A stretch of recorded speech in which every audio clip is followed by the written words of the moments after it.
There we go. We're recording it live. I'm Johnny Destructo. Welcome to Thunder Rounds. Thunder Rounds. Brian's calling it a thunderstorm because it's a bunch of Thunder Rounds.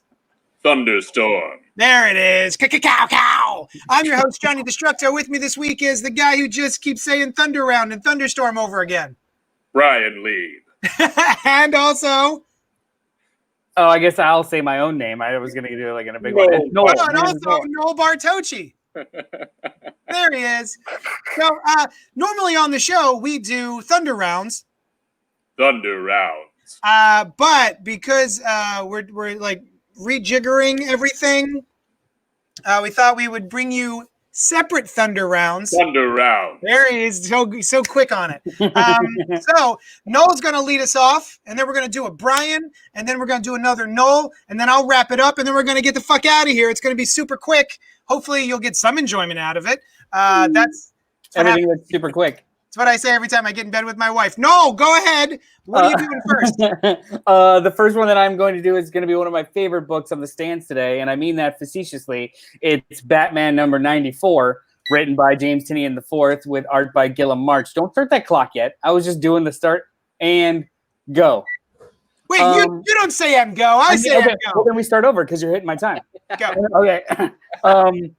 I don't hate this book as much as I used to. So like the art is serviceable, but the story is kind of dumb. We get a big reveal as to we had talked about it earlier, like who's the designer, and you get the reveal of who it is, and it's dumb, and a lot of like really cliched tropes happen at the end of this issue, like a bang and someone looks like they're dead, and this happens and a mask is pulled, and oh my god, it was this person all along. Like it's pure comic book, and how well that works for you based on how it's executed here is what's really gonna like do it for you. It's not as upsetting. No, upsetting is the wrong word. It's not as I'm not hating it. I like the plot line, but I hate the execution right now. So I'm hoping that it kind of coalesces a little bit more for my type of reader, but I could totally see why people End of round are loving this. Do you guys want to know who the designer is? Nope. Okay. I kind of do, but I mean, yes, I want to know who the designer is. Then I read the book, and the book tells me who the designer is. Are you sure I could just tell you really quick? Don't you tell me. how quick did you tell him? 2 seconds. So I don't want to hear anything else to say now. Brian, you're up. What are you going to be talking about? I'm going to be talking about Suicide Squad, issue number 6, volume number, the one that we have been reading. And it is by Tom Taylor, and I thought the credits page was the first one up, but it wasn't. It was an ad. And actually, it was the PSA, and it was pretty cool. The social distancing. Yeah. This was the Superman and Wonder Woman one with the lasso. Yeah, I like that they're doing that, and I like how it's done. So anyway, Suicide Squad, written by Tom Taylor, art by Bruno Redondo. I believe that's pronounced. Oh wait. I don't like it. I'm a terrible editor. I'm sorry. Okay. We're doing it live. Go. All right. So I've never been a huge Suicide Squad fan, before this run or after, but this run has been a lot of fun. I've read most of them. This book continues that fun. So we get, this is Enter the Bat is the title of this particular issue. And Batman is the particular bat of whom they speak. And he's fun. Batman has a lot of different characterizations, and this one is the sort of stoic straight man to the comedy that is happening. And it was pretty good. Also, excellent Batmobile version that we've got here. Harley Quinn has a meta kind of moment where she's like, everyone is knocked out around the van that they're in, and she's like, that is never a good sign when you're in Gotham. It usually follows you getting your ass handed to you, by the bat. So it was cool. It was fun. Not a lot happened in this issue. The Batmobile gets stolen. End of round. End of round.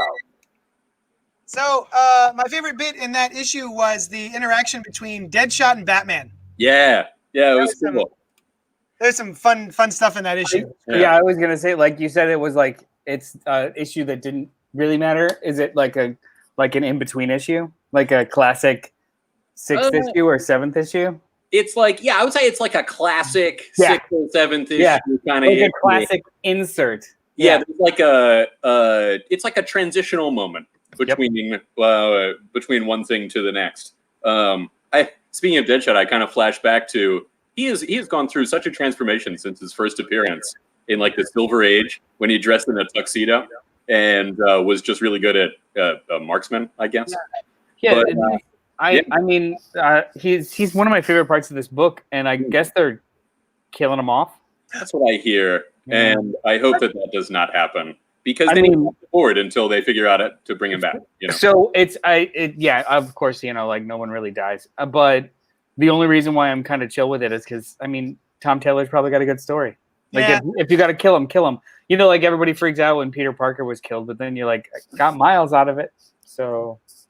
that's fine. true. Although you know what pissed me off the most with Peter Parker being killed was that Brian Michael Bendis. Well, yes, I have deep feelings for him, and I was upset. No, Brian Michael Bendis commented like, oh, "I wanted to do something different that that doesn't usually happen," and I was like, "If you wanted to do something different, why didn't you have him retire in peace?" And then Miles Morales, like that's what doesn't usually happen. How long did you read? Because he does. Uh, So he's not really dead. He comes back like a year or two later, and he just with with MJ, mhm. they go off into the distance and lead like a life that they can have in happiness without having the burden of Spider-Man. That's He pretty does. cool. All right. But then, of course, the universe ends because it's So like, yeah, whatever. Yeah. All right, so Noel, you're back up to bat. Oh, I thought you were gonna do one. I'll do one I again. am. I'm going to wrap it up. You're going to do another book. I forget what it is. Tell me. Teenage Mutant Ninja Turtles number 105 by art and written by Sophie Campbell. Great. You ready to go? Yep. This book is beautiful and adorable, and it feels so nice in a world that is just shattered. So in issue 100, everything was awful, and Splinter died, sacrificing himself for the kids and the whole nine. And literally since issue 100, they have been separated, mourning. Everyone is doing their own thing, and this whole 5 issues has been them kind of coming to terms with the new status quo and coming back together. And it's really just been like young, maybe early 20s, late teens people coming together. So like this issue, they go to a concert for the first time, and it's just a feel-good, nice thing. I mean, there's antagonists and there's things in the background, but there's no fights in this. Like the biggest emotional moment of this issue is a first kiss. This is a wonderful book, and I'm really, really loving End of round. Shut up. Was it Vanilla Ice? Was that the concert that they were going to? I mean, yes. Excellent. Go Ninja, go Ninja, go. Yeah, it's a female-led punk band, and the female is a mutant kind of boar. Huh. Yeah. Like a Rocksteady, or was that Bebop? I don't know. So there's a section of Manhattan that was a giant mutagen bomb was exploded. So a very large set of the population are now newish mutants. So it's all animal people in this little like blocked off part of New York. So they're all socializing for the first time in their lives. It's pretty interesting. Oh. Like a little war-torn country. I'm going to wrap us up. I'm not doing a comic book because fuck it. I can do whatever I want. This is my show. Does anyone have a timer, or should I just use this? We all have timers. Hang on a second. All of us. All of me and Noel have timers. I'm ready. There we go. I got it. I can do it. I got it. Okay. So I am going to be talking about a TV show, and it is called Swamp Thing, and it was originally part of the original programming on DC, the DC Universe app location, and now it's going to be coming over to the CW, and it's starring people. Andy Mears is one of those people. Oh, love him or Yeah. her. Oh, he is. I believe he's Alec Holland. Okay. He's the dude in the makeup. He's not even the actor that's Alan Holland, though. He was Jason Voorhees. Yep. Oh, who's the guy that plays Alec Holland? That's Actor McPrettyface. I don't know. He's good. It's a shame that. Are you ready? I'm ready. And go. All right, so here's the thing. I never cared about Swamp Thing ever in my life, and I didn't think I would ever care about the Swamp Thing. But due to the fact that we just recently did a whole review of Alan Moore's Swamp Thing, Saga of the Swamp Thing Volume 1, and this TV show, which is great. This is the greatest TV show that DC has. I'm really sad that it's done. Basically, it is a body horror show with excellent acting. It's a little bit cheesy at times. It's got a little bit of melodrama and all that sort of stuff that you come to expect from a DC show, but it's pretty brutal. It's pretty violent. It's really good. It deals with a lot of things that a lot of the other shows don't really deal with, and it's got characters, spoiler alert, that I didn't know was gonna be in the show, like Madame Xanadu, the Blue Devil, played by the guy from 90210, whose name I forget, Ian Ziering, and some other folks. Oh, and then you get the Floronic, not the Floronic Man. That's it. Yeah, the Floronic Man. End of round. God damn it! It's great. I have not watched it. It's great. I want there to be a second season, but I don't want it to be on the CW. I mean, neither of those things are going to happen. Yeah. Now he could show up in, like, it's theoretically possible that he would show up in the Justice League Dark HBO Max thing. That'd be awesome. Who knows? I don't know. I presumed that J.J. Abrams probably wanted to do his own thing. Yeah. Starting everything over. Yeah, it's going to be on the CW, but it's just edited reruns of this first season. There's no new content. It's really good viewers. Anything can happen. Possible. Constantine wasn't going to be on Arrow a second time or on Arrow at all, and now he's the main character. So anything is possible. However, it usually is possible in the opposite direction. Something not working on network television and or like and then being picked up on a smaller niche market that can handle that. Yeah. It went from niche. It's not going to go. It's probably not going to go bigger. Yeah, I know. I like I'm very glad that I have this one nice little horror show. I like that they're trying different genres. It's very nice. It's not just kind of silly capes and cows stuff. They actually are trying different avenues, and I guess it failed. I think it only failed because of budget. It seems like it, because it was canceled before anybody reacted to it. Yes. It was like the first episode, and they were like, "Yeah, it's done." Or second, yeah. Yeah, like they let the first one premiere, but the thing about it too is like the writing was on the wall before it aired at all, because it was a 13 episode order and they knocked it to 10, and they were like, oh, it's going to be fine. But then they were striking down the sets, which you don't do.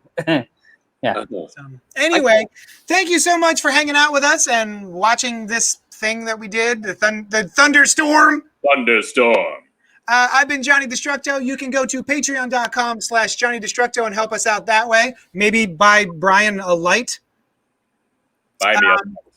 And let's see. Your lights. You can tweet with me at JD's Hero Complex. And join us Sunday mornings at 10:30, where we live stream the Spoiler Alert podcast, where we review that week's comic books. And then we're going to be mushing it together with the Gutter Talk, which is a more umbrella discussion about pop culture and other meaningful, cool shit.